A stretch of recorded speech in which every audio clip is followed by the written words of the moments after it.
ஓம் சாய்ராம். என் அன்பு குழந்தையை, கோபுரத்தின் மீதேறி நிற்க வேண்டும் என்று ஒவ்வொரு முறையும் நீயும் முயற்சி செய்து கொண்டுதான் இருக்கிறாய். ஆனால் நானோ என் பிள்ளையை கோபுரமாகவே ஆக்க முயன்று கொண்டிருக்கிறேன். நிச்சயம் ஒரு நாள் கோபுரமாக்கி அழகு பார்ப்பேன். வாழ்வில் உனக்கான தேடல் நிச்சயம் கிடைக்கும். அதற்காக நான் உன்னுடனேயே துணை இருப்பேன். இப்போது நீ ஒரு நல்ல முடிவுக்காக காத்திருக்கிறாய். நான் கூறுவது உண்மைதானே? சாதகமாக எல்லாம் நல்லதாக நடக்குமா அல்லது ஏதாவது பாதகமாக முடிந்து முடியுமா என்றெல்லாம் பயத்துடனே இருக்கிறாய். என் தங்கமே, நீ விரும்பிய முடிவுதான் 31/3/24க்குள் முடியப் போகிறது. நீ விரும்பிய முடிவுதான் அன்றைய தினத்தில் நடக்கப் போகிறது. நீ நினைப்பது போல் நிச்சயம் உன் வாழ்க்கை மாறும். கவலையை விடுத்து நீ முன்னேறிச் செல். ஏன்னா உன் பிரார்த்தனை நிறைவேறிவிட்டது. நடந்ததும் சாயப்பா என்று நன்றி சொல்வதற்கு ஓடோடி வர உள்ளாய். காத்திருக்கேன் செல்லமே நான். நீ படுகின்ற கஷ்டங்கள் உன் வாழ்வை வளமாக்கப் போகிறது. உன் வீட்டில் இப்போ சுபகாரியம் நடக்குமா என்று கவலைப்பட்டு கொண்டிருக்கிறாய். சர்வ நிச்சயமாக நிறைவேறும் செல்வமே. இந்த சாயப்பாவின் ஆசையோடு நிச்சயம் நிறைவேறும். நம்பிக்கையோடு முயற்சி செய். இது உனக்கான காலம், உனக்கான நேரமும் இதுவே. இப்போது நீ எது செய்தாலும் அது வெற்றியில்தான் முடியும். உன் முயற்சிகள் எல்லாமே வெற்றியைத்தான் தரும். வெற்றியை மட்டுமே தரும். என் வாழ்க்கையே போராட்டமாக இருக்கிறது. இந்த போராட்டங்களிலிருந்து நான் எப்பொழுதுதான் விடுபடப் போகிறேன்? கடவுளே, என் வாழ்க்கையில் சந்தோஷத்தை அனுபவிக்க முடியாதா என்று தவிக்கிறாய். குழந்தையே, மீண்டும் சிறிது காலம்தான் தங்கமே. திரும்ப திரும்ப சொல்கிறேன், அனைத்து கஷ்டங்களுக்கும் முடிவு காலம் வரப்போகிறது. நான் திரும்ப திரும்ப கூறுவதால் ஒரு சில நேரம் என்னை நீ அலட்சியம் செய்கிறாய். என்னை முழுவதுமாக நம்பி என்னை சரணடைந்த யாரும் வாழ்க்கையில் தோல்வி அடைந்தது என்ற சரித்திரமே இல்லை. முதலில் பல சோதனைகளை சந்தித்தாலும் முடிவில் நிச்சயம் வெற்றி கிடைக்கும். என் செல்வமே, உனக்கு இப்போது நல்ல காலம் பிறக்கப் போகிறது. உன் காத்திருப்புக்கும் கண்ணீருக்கும் முடிவு காலம் வந்துவிட்டது. நான் சொல்வதை நம்பிக்கையோடு கேள்.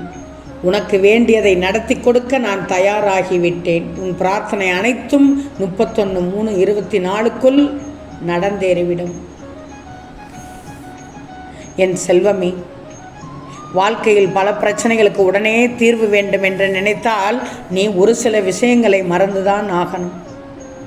நல்லதோ கெட்டதோ அது நடந்து முடிந்த பிறகு, அதை அனுபவித்த பிறகு அதை மறந்துதான் போகணும்.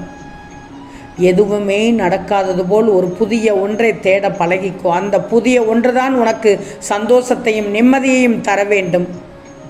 பல நிகழ்வுகளை நீ மறக்காமல் மனதில் வைத்திருப்பதால் தான் நிம்மதி உன்னை மறந்து விட்டது. ஏமாற்ற உணர்வுகள் உன் நிம்மதியை நிலைகுலை செய்து விட்டது. எதை நினைத்தும் பயப்படாமலும் யோசிக்காமலும் குழப்பம் அடையாமலும் இருக்கணும். நீ மறதி இல்லாத நேரத்தில் மனக்கட்டுப்பாட்டோடு இருக்க பழகிக்கொள். உனக்கு பிடிக்காதது நடக்கும் இடத்தில் அமைதியாக இருந்துக்கோ. வாக்குவாதத்தில் ஈடுபடுவதையும் விமர்சனம் செய்வதையும் அறவே விட்டுவிடு. இப்படி நீ பல விஷயங்களை விட்டு விலகி மறந்து இருந்தால் மட்டும்தான் உனக்கு வரவேண்டிய நல்லது எல்லாம் உன்னை வந்து சேரும். நடந்தது ஏன் ஏன் என நினைத்து கொண்டிருந்தால் நிம்மதி எப்போதுமே கிடைக்காது. அதனால் மனதில் தெளிவும் கிடைக்காது. அதனால் எது நடந்தாலும், எதை உன்னை விட்டு போனாலும் போகட்டும், எது நடந்தாலும் நன்மைக்கே என்று ஏற்றுக்கொள்ளும் பக்குவத்தை வரவழைச்சிக்கோ. உன் வாழ்நாளில் எத்தனையோ அனுபவங்களை நீ தினமும் பெற்றுக்கொண்டுதான் இருக்கிறாய். கற்றுக் கொடுக்கும் பாடங்களை மட்டும் நீ புரிந்து கொண்டால் உனக்கு நிச்சயம் நல் வழி கிடைக்கும். நல்லது நடக்கும். உனது சந்தோஷத்திற்கும் நானே பொறுப்பு, உன் நிம்மதிக்கும் நானே பொறுப்பு. ஒரு விஷயத்தை மட்டும் நன்றாக புரிந்து கொள். ஆசைப்பட்டது கிடைக்கலைனா அதை விட மேலான சிறப்பான ஒன்று உனக்கு கிடைக்கப் போகிறதுன்னு தான் அர்த்தம். அதனால் எதற்கும் நீ கலங்கக்கூடாது, பயப்படக்கூடாது. எனக்கு தெரியும் இரவில் உன் கஷ்டங்களை உன் தலையணையோடு பகிர்ந்து கொள்வது எனக்கு தெரியும். இரவில் நீ வடிக்கும் கண்ணீர் துளிகளை நான் பார்த்து கொண்டுதான் இருக்கிறேன்.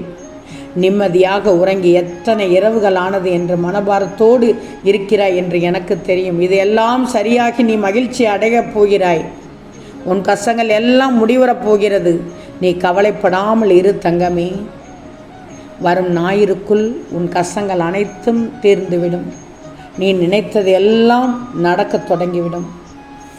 உன் இலக்கை மட்டும் அடைய இடைவிடாது முயற்சி செய். இலக்கை அடையும் வரை அது உன் அருகில் இருந்தால் அது அதிர்ஷ்டம்தான். வெகு தூரத்தில் இருந்தால் அது நம்பிக்கை. இன்னொன்று தெரிஞ்சுக்கோ, அந்த இலக்கை அடையாமல் போனால் அனுபவம். எது வேண்டுமானாலும் நீ எடுத்துக்கிடணும், ஈஸியாக எடுத்துக்கொள்ளணும். தைரியத்தோடு வேலை செய்து கொண்டே போ. பொறுமையுடனும் உறுதியுடனும் வேலை செய்வது தான் ஒரே வழி. முன்னேறிச்சல். பொறுமை, தூய்மை, தைரியம், உறுதி இவற்றில் நினைவில் வச்சுக்கோ. தூய்மையோடு உனது கொள்கைக்கு மாறாக நடக்காமலும் இருக்கும் வரை உனக்கு தோல்வி என்பதே கிடையாது. ஆம் தங்கமே, இனி வரும் நாள் உனக்கு நல்ல நாளாக இருக்கும் தங்கமே. நம்பு, உன் அப்பா சொல்வதை நம்பு. என் வருத்தத்தை பகிர்ந்து கொள்ளக்கூட எனக்காக யாரும் இல்லை. அப்படியே பகிர்ந்து கொண்டாலும் என் கஷ்டத்தை ஒரு சிலர் தான் புரிந்து கொள்கிறார்கள். சிலர் அதை கேட்கவே விரும்பவில்லை. பலர் அதையும் கேட்பதையும் இல்லை என்று வருத்தப்படுகிறாய். நான் ஏற்கனவே உனக்கு கூறியிருக்கிறேன். நீ மறந்து விட்டாயா? உன் கஷ்டங்களை யாரிடமும் பகிர்ந்து கொள்ளாதே. உன் வேதனைகளையும் யாரிடம் பகிர்ந்து கொள்ளாதே. எதுவாயினும் என்னிடத்தில் உனக்காக உன்னை உயிராக நேசிக்க நான் இருக்கிறேன் என்று பலமுறை கூறியும் இப்படி வருத்தப்படுவது சரியா? உன் வாழ்க்கையை அடிக்கடி திரும்பிப்பார். நீ அடைந்த வழிகளும் அதனை கடந்த வழிகளும் உனக்கு நம்பிக்கை தரும் காலத்தையும் ஒவ்வொரு துன்பத்திற்கு பின்பும் கண்டிப்பாக ஏதோ ஒரு மகிழ்ச்சியினை ஒளித்து தானே வைத்திருக்கிறது. அதனால் எப்போதும் கஷ்டத்தை மட்டும் அனுபவிக்கிறோம் என்று வருத்தப்படக்கூடாது. நிச்சயம் உனக்கான மகிழ்ச்சி வரும் ஞாயிற்றுக்கிழமைக்குள் நடந்துவிடும். உனக்காகவே காத்து கொண்டிருக்கிறது. அந்த நாளை எதிர்பார்த்து காத்து கொண்டிரு. நிச்சயமாக ஆனந்த கண்ணீர் வடிப்பாய். என் சாயப்பா எனக்கு இருக்கிறார் என்று உண்மை உணர்வாய். தேவைகளையும் எதிர்பார்ப்புகளையும் எவ்வளவுக்கவ்வளவு குறைத்து கொள்கிறாயோ அவ்வளவுக்கவ்வளவு மன நிம்மதியும் மன அமைதியும் கிடைக்கும். நீ பிரச்சனை பற்றியே சிந்தித்து கொண்டிருந்தால் இன்னும் பிரச்சனைகள் வந்து சேர்ந்து கொண்டே இருக்கும். ஒவ்வொரு உறவுகளாலும் ஏமாற்றப்படுகிறேன் இன்று வரை. ஒவ்வொருவருக்கும் ஒவ்வொரு தேவைகள். அவரவர் தேவைகள் முடிந்ததும் செல்கிறார்கள், உன்னை விட்டு விலகி செல்கிறார்கள் என்று கண்ணீர் கலங்குகிறாய். கலங்காதே, மனம் தளராமல் இரு. நீ கஷ்டங்களை பார்த்தோ உன் உறவுகளை பார்த்தோ கலங்காமல் இரு. அனைத்தையும் நான் பார்த்து கொள்கிறேன். உனக்கு அன்பு செலுத்த, ஆறுதல் அளிக்க, உன்னை கரம் பிடித்து வழி நடத்த நான் இருக்கும்போது நீ எதற்கும் பயப்படக்கூடாது. நிச்சயம் நடக்கும், நல்லது நடக்கும். நல்லது மட்டுமே நடக்கும். அது நன்மையாகவே இருக்கும். ஓம் சாயிராம்.